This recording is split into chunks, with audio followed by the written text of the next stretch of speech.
Hi guys, and welcome back to the Stretching Samurai. My name is Patrick Ravel. Today I have the honor and privilege of having my better half, Natalie Fournier, right here, which is a registered massage therapist. And today we're going to talk about pain creams, guys. So it's a big topic because a lot of people ask me, especially in a clinical study, do they work? What do you think? I think used properly, they do work.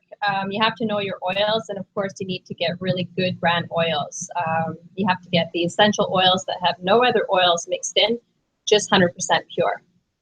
Okay, so I think that it depends on the situation, really. I do believe that if your injury is fresh and basically you can apply a topic right away on the wound, that you can actually get better with certain of the creams, but it always depends basically on what is the effect you're looking for. We're looking for analgesic or anti-inflammatory, or sometimes we're looking for both. So how about what do you use when you do massages? Do you like to use more oils that are anti-inflammatory or more analgesic?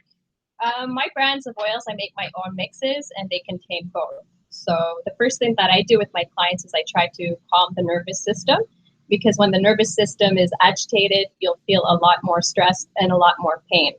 So the first thing I use is lavender. Regardless, I put lavender in almost everything. That just calms the nervous system. Yeah. Once that's done, I use usually eucalyptus, peppermint oil. It always depends I'm looking for a cooling effect or a warming effect on the skin.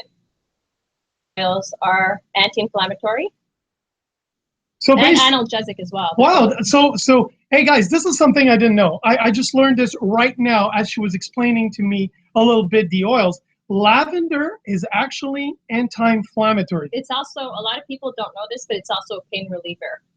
So analgesic and anti-inflammatory just with lavender, and also promotes a relaxing response to your clients when you massage them. Yes, and it has a nice smell.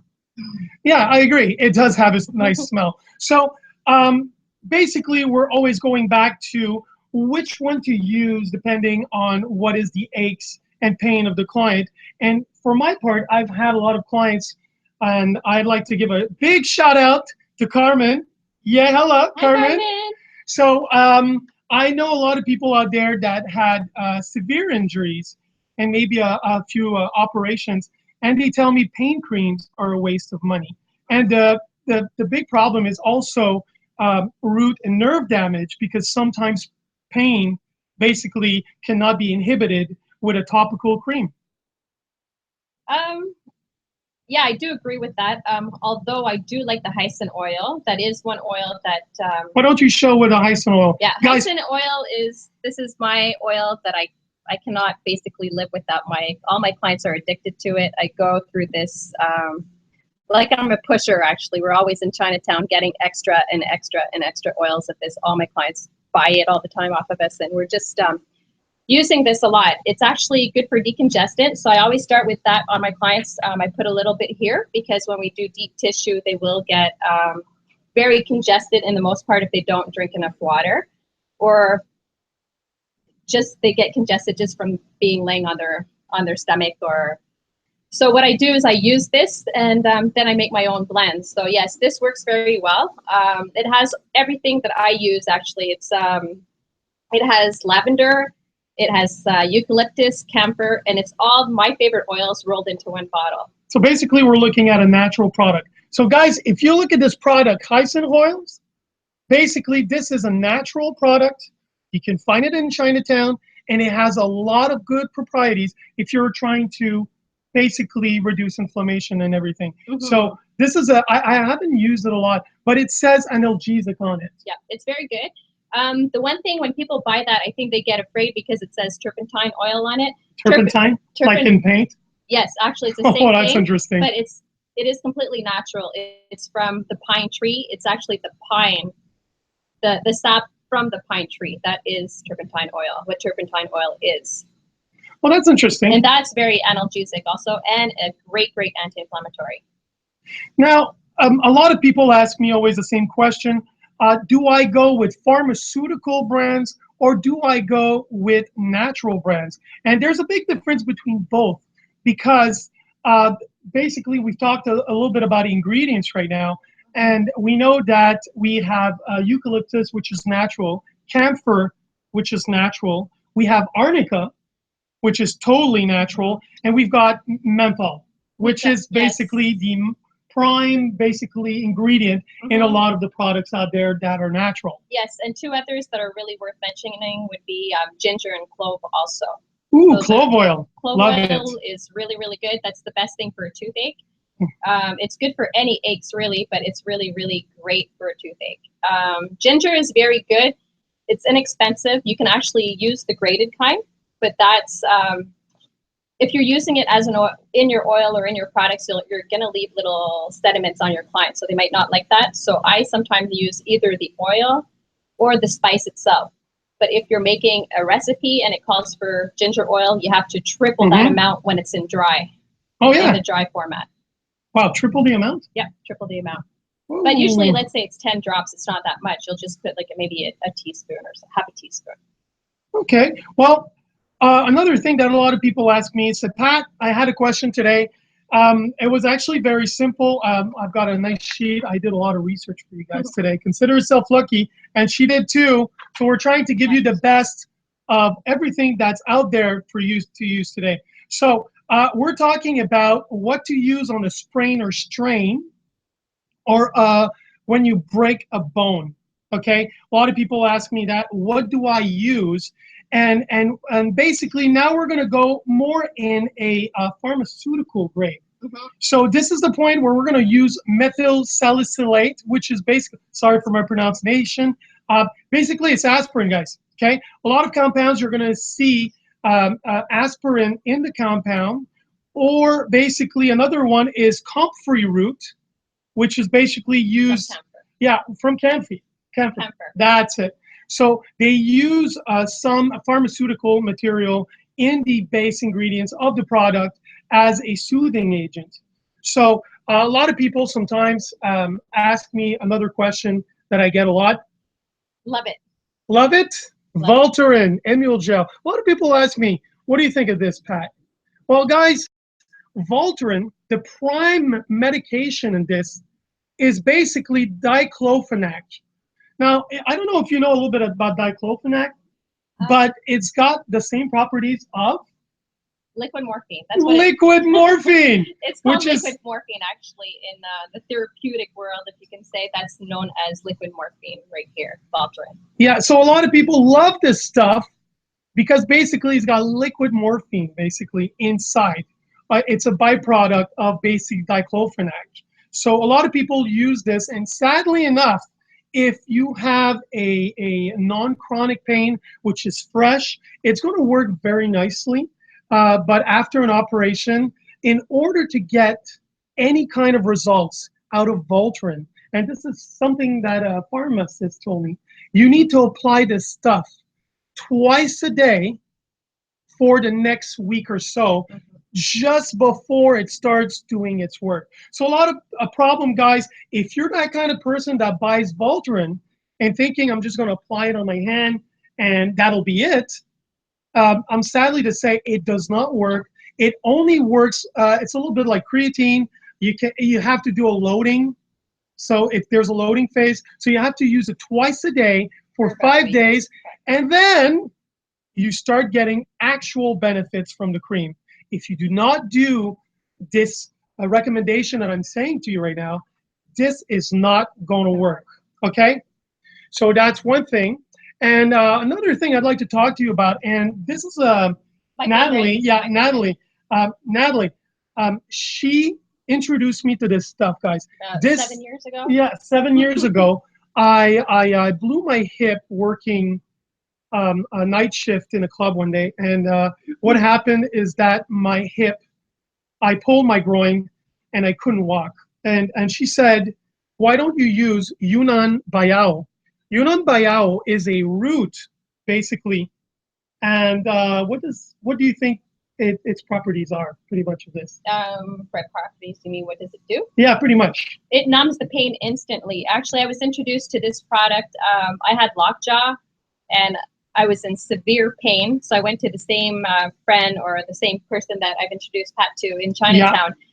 And he said, you need to spray this. So his English not being very well, I'm like, oh, I need to spray it in my mouth. He's like, no, very, very dangerous. So I'm like, okay. So I was very reluctant. So he said, just spray it on the skin. So I'm like, okay, I'll give it a try, you know. So I brought it home, gave it a try. Instantly, it numbs the pain. This was actually used, I think, was it in the Korean War? Yeah, it was during the war. I do believe it was the Korean War. During one of the wars, this is what they used actually for amputation on the field when someone needed amputation, like emergency surgery. So this is the best product by far out of all the products that we probably have on the table right now. Yeah. I would say this is much better than Voltaren even. It numbs the pain instantly.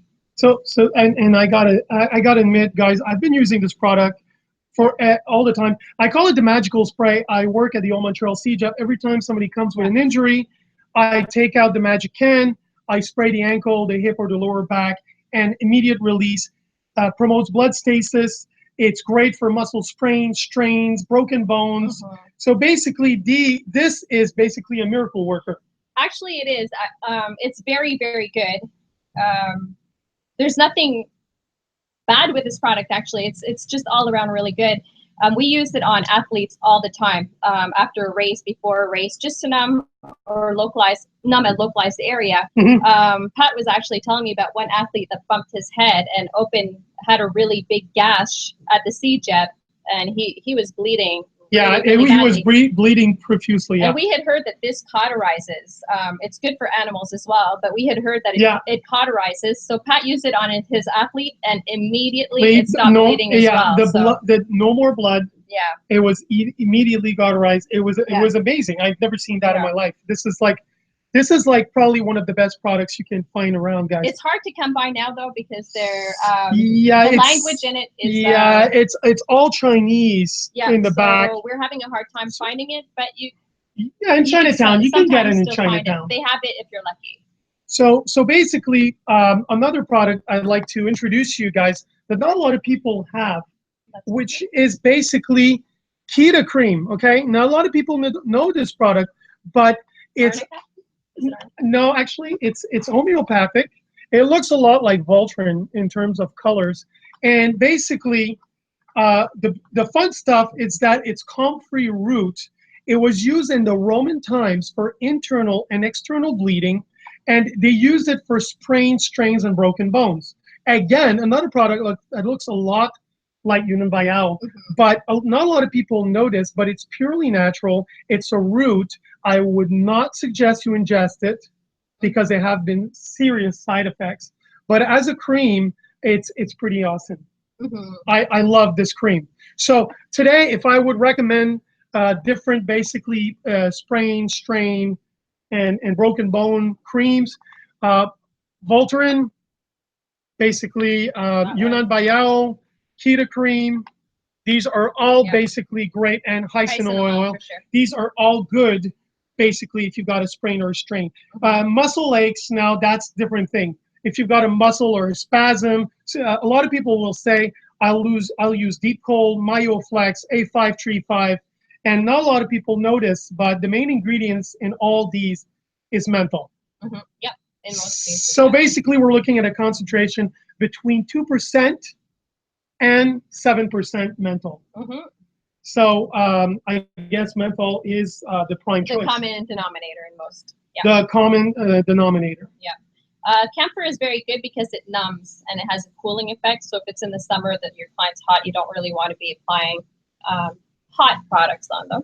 So I would stick probably with camphor. The best way, sometimes it's hard to find the oil. So what I do is I go to the drugstore and I buy a little cube like your mom used to put by your bed when you were young for colds or just for sinus issues.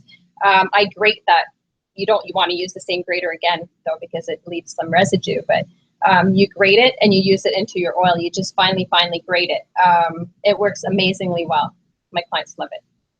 So there's also I think this I've seen this very interesting thing, and I'm just going to end the topic today on this. We've spoken a lot about different ingredients, analgesic, pain reliever, anti-inflammatory. But I've seen a report from a university teacher that instructed that creams, guys, there's a reason why creams sometimes don't work as efficiently as you think. Is They don't plus the yeah, epiderm. exactly. Yeah, because the skin was made to be impermeable Yep. to anything. Okay, so guys, you'll notice that most of the creams don't work very well, and that's because you got almost injected into the bloodstream for them to work. So if it's on a superficial level, it could work very well, but on internal injuries, nerve pains, and stuff like that, I'm sadly to say that the percentage of success is not that high. Okay, so bear that in mind before you start wondering which cream to use, what spray to use. You have to be patient. You have to use it for a prolonged amount of time, and you'll see if it works or not, and you'll see what works for you. Absolutely. And one more thing I would say, also, if you're planning on using essential oils, make sure you know the contraindications. Every oil has contraindications either for breastfeeding, pregnancy, or some people have intolerances or allergies. Some can be taken internally, but you do need to do your research before you take any of the oils. And the ratio that I usually use for skin, because you don't want to apply it right away on the skin, you may have sensitivity, would be 1 to 2 tablespoons of carrier oil. I'll mention that in a second. To about 10 drops of essential oil. The 2 tablespoons could be jojoba oil, almond oil, grapeseed oil, or coconut oil. Okay, I get it. Those are fairly cheap, actually. Yeah, and then you could just massage it into the skin. But what I always use is coconut oil, the organic kind. Of course, I use everything organic. The reason why I use coconut oil is it's a thicker oil. It's not liquid form.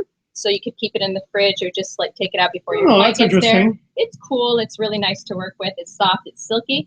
But also, a lot of people don't know that it has a built-in SPF of 4 to 5. So when you send your clients out the door, and if it's a sunny day, you protect they have time to get home before burning. That's beautiful. That's nicely said. So, guys, I hope that you enjoyed this little chronicle today. This was the first that we did together. I'm very happy to have her by my side today. And the beautiful thing is, I think she did amazing. I'm proud of her. Thank you. This is really out of my comfort zone. Yeah, but I had to have her by my side today, and we had a lot of fun. My friends from high school watching know this, because every time we had a presentation, I was sent to the nurse's office. Well, this didn't happen today, thank God. And we finished this chronicle. Now, guys, if you've got questions, you can always comment right under. Remember to click like, and we're going to do another chronicle in about 2 weeks. We'll see what we're going to do. We're working, me and Natalie, on what type of procedure to ask if you go see a massage therapist, depending on the injury.